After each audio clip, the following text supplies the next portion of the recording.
रासा international school की तरफ से आप सभी का इस वीडियो में स्वागत है।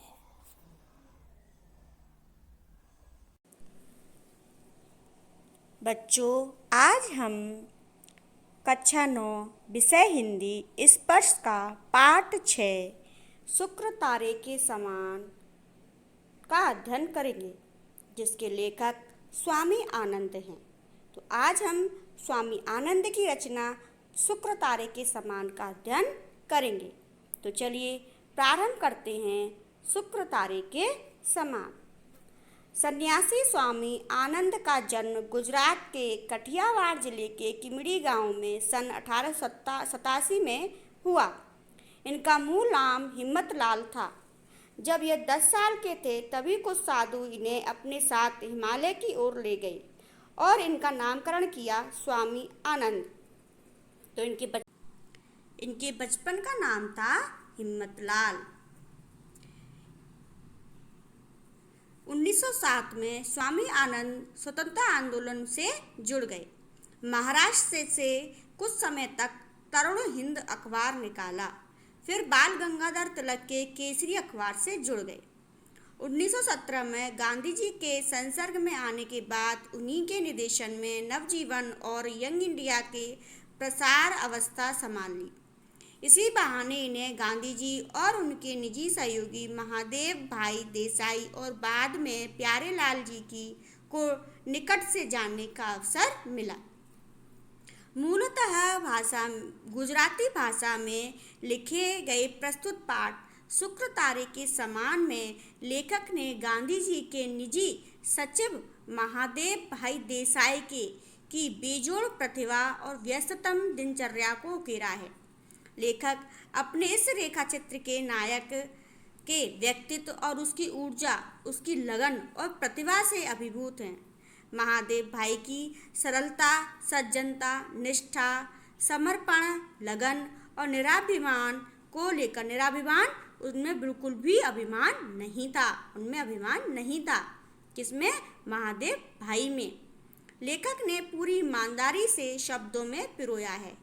इनकी लेखनी महादेव के व्यक्तित्व का ऐसा चित्र खींचने में सफल रही कि पाठक को महादेव भाई पर अभिमान हो गया। तो यहाँ इस पाठ में इन्होंने महादेव भाई के बारे में लिखा है। लेखक के अनुसार कोई भी महान व्यक्ति महानतम कार्य तभी कर सकता है जब उसके साथ ऐसे सहयोगी हों जो उसकी तमाम इतर चिंताओं और उलझनों को अपने सिर ले लें। गांधी जी के लिए महादेव भाई और भाई प्यारेलाल जी ऐसी ही शख्सियत थे। अर्थात कहने का तात्पर्य है कि कोई भी व्यक्ति कोई अच्छा काम तभी कर सकता है तब उसके निकटतम सहयोगी हों। तो चलिए आगे हम पढ़ते हैं। शुक्र तारे के समान। आकाश के तारों में शुक्र की कोई जोड़ नहीं है। शुक्र चंद्र का साथी माना गया है। उसकी आभा प्रभा का वर्णन करने में संसार के कवि थके नहीं।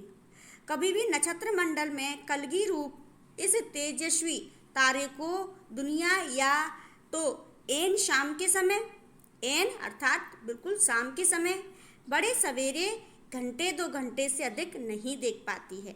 शुक्र का तारा। बच्चों, आपने देखा होगा आसमान में चंद्रमा के पास जो सबसे अधिक चमकता है उसे शुक्र का तारा कहते हैं। इसे भोर का तारा भी कहते हैं, इसे संध्या का तारा भी कहा जाता है।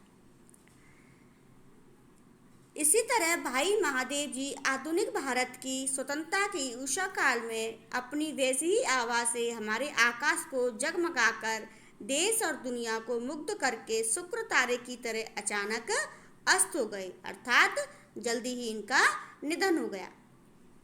सेवा धर्म का पालन करने के लिए इस धरती पर जन्मे स्वर्गीय महादेव देसाई गांधी जी के मंत्री थे। मित्रों के बीच विनोद में अपने ही गांधी जी का हम्माल कहने में और कभी कभी उसका परिचय उनके पीर बावर्ची भिस्ती खर के रूप में देने में वे गौरव का अनुभव किया करते थे। अर्थात गांधी जी को वो इस तरह की उपाधियां देते थे, हंसी मजाक में ही। गांधी जी के लिए वे पुत्र से भी अधिक थे। जब सन 1917 में गांधी जी के पास पहुंचे थे, तभी गांधी जी ने उनको तत्काल पहचान लिया और उनको अपने उत्तराधिकारी का पद सौंप दिया। सन 1919 में जलियांवाला बाग के हत्याकांड के दिनों में पंजाब जाते हुए गांधी जी को पलवल स्टेशन पर गिरफ्तार कर लिया था। गांधी जी ने उसी समय महादेव भाई को अपना वारिस कहा था।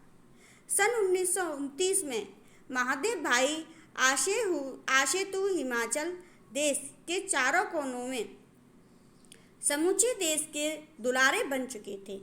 अर्थात उस समय पर जो गांधी जी थे वह जब जेल जा रहे थे तो उन्होंने अपना जो कार्यभार है वह महादेव भाई को सौंप दिया और महादेव भाई सब पूरे देश में सबके दुलारे बन चुके थे। उन्होंने इतने अच्छे काम किए।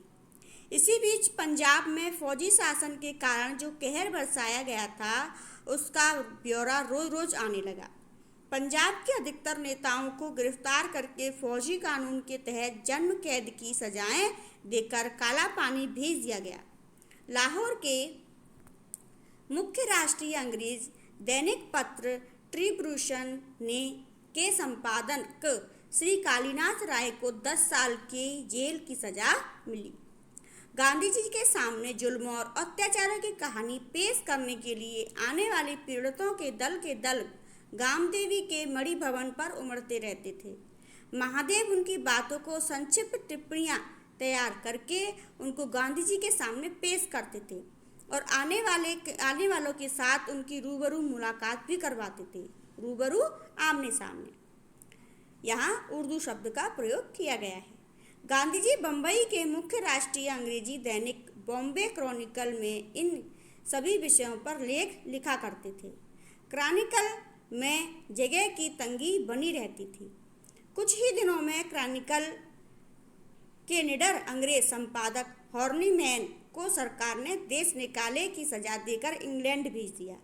अर्थात यहाँ आप देखो कि अंग्रेज सरकार, अंग्रेजों के इंग्लैंड वासी भी कुछ ऐसे थे, वो चाहते थे कि देश में स्वराज्य आए, देश स्वतंत्र हो जाए और इसलिए अगर कहा जाए तो देश में स्वतंत्रता की मांग करने के लिए या स्वतंत्रता के लिए प्रोत्साहित करने के लिए अंग्रेजों के अर्थात इंग्लैंड से आए हुए कुछ स्वतंत्रता प्रेमी लोगों ने ही उनको समझाया था, उनको बताया था और यहाँ लोगों को स्वतंत्रता के लिए प्रेरित किया था। तो कुछ दिनों में ही क्रॉनिकल के निडर अंग्रेज संपादक हार्नीमैन को सरकार ने देश निकाला दे करके इंग्लैंड भेज दिया। उन दिनों बम्बई के 3 नए नेता थे, शंकरलाल बैंकर, उमर सोबानी और जमुना दास द्वारका दास। इनमें अंतिम श्रीमती बेसेंट के अनुयायी थे। ये श्रीमती एनी बेसेंट थी जिन्होंने कांग्रेस की अध्यक्षता की थी, कांग्रेस की अध्यक्षता की थी, प्रथम अध्यक्ष थी ये कांग्रेस समिति की। ये नेता यंग इंडिया नाम का एक अंग्रेजी साप्ताहिक भी निकालते थे, लेकिन उनमें क्रॉनिकल वाले हार्नीमैन की मुख्य रूप से लिखते थे। उनको देश निकाला मिलने के बाद इन लोगों को हर हफ्ते साप्ताहिक के लिए लिखने वालों की कमी रहने लगी। ये तीनों नेता गांधी जी के परम प्रशंसक थे और उनके सत्याग्रह आंदोलन में बम्बई के बेजोड़ नेता भी थे। इन्होंने गांधी जी से विनती की कि वे यंग इंडिया के संपादक बन जाएं। गांधी जी को तो इसकी सख्त जरूरत थी। उन्होंने विनती तुरंत स्वीकार कर ली। गांधी जी का काम इतना बढ़ गया कि साप्ताहिक पत्र भी कम पढ़ने लगा। गांधी जी ने यंग इंडिया को हफ्ते में 2 बार प्रकाशित करने का निश्चय किया। हर रोज एक पत्र व्यवहार और मुलाकातें, आम सभाएं आदि कामों के अलावा यंग इंडिया साप्ताहिक में छापने के लेख, टिप्पणियां, पंजाब के मामलों का सार संक्षेप और गांधी जी के लेख, यह सारी सामग्री हम 3 दिन में तैयार करते। तो यहाँ पर जो कवि हैं वो कहना चाह रहे हैं कि जो कुछ भी वो लिखते थे, जो कुछ भी उसमें लिखा जाता था इतना सारा होता था कि जो साप्ताहिक पत्रिका है वो कम पड़ जाती थी। इसलिए उन्होंने उस साप्ताहिक पत्रिका को हफ्ते में 2 दिन निकालना शुरू किया। यंग इंडिया के पीछे नवजीवन भी गांधी जी के पास आया और दोनों साप्ताहिक अहमदाबाद से निकलने लगे। 6 महीने के लिए भी साबरमती आश्रम में रहने पहुंचा। आज इतना ही। हम नेक्स्ट वीडियो में नेक्स्ट टॉपिक कवर करेंगे। तब तक आप इसका अभ्यास कीजिए। धन्यवाद।